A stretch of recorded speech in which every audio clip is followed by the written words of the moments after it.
আসসালামু আলাইকুম। Hello everyone, welcome back to my channel Bangali Rannaghar. আজকে মাছ রান্না করব, তাই মাছটাকে ভালো মতো লবণ পানিতে বারবার ধুয়ে নিচ্ছি। আপনারা চাইলে লেবুর রস দিয়ে ভালো মতো কচলিয়ে পানি চেঞ্জ করে করে ধুয়ে নিতে পারেন। পর্যায়ে মাছগুলো নিয়ে নিচ্ছি একটা মাটির হাঁড়িতে, লবণ হলুদ দিয়ে মাখিয়ে নিব। মাছ ভাজার সময় যদি ভালো মতো লবণটা মাছের ভিতরে ঢোকে তাহলে কিন্তু রান্নার পরেও এটা খেতে ভালো লাগে। তাই আমি সময় নিয়ে সবসময় চেষ্টা করি মাছগুলোকে ভালো মতো মেখে ভেজে নেওয়ার জন্য।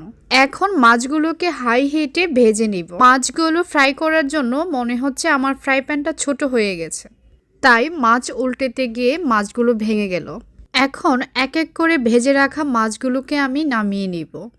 আজকের মাছ বোনাটা আমি একটু অন্য স্টাইলের করব। সবসময় তো একইভাবে মাছ বোনা খেতে খেতে একঘেয়েমি লাগে। তার জন্য এখানে নিয়ে নিলাম 2টা কুচি করে রাখা পেঁয়াজ, 3-4টা কাঁচামরিচ, আস্ত ধনিয়া, তারপর নিয়ে নিলাম ফালি করে রাখা 2টা টমেটো। এগুলোকে আমি হালকা ভেজে উঠিয়ে নিব।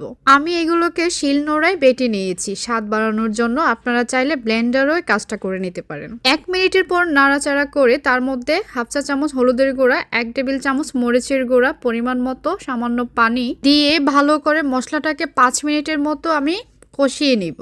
এইভাবে মাছ বোনা করলে যে এত পরিমাণ টেস্ট হবে আমি ভাবতেই পারিনি। এই পর্যায়ে দিয়ে দিচ্ছি ভেজে রাখা মাছগুলো।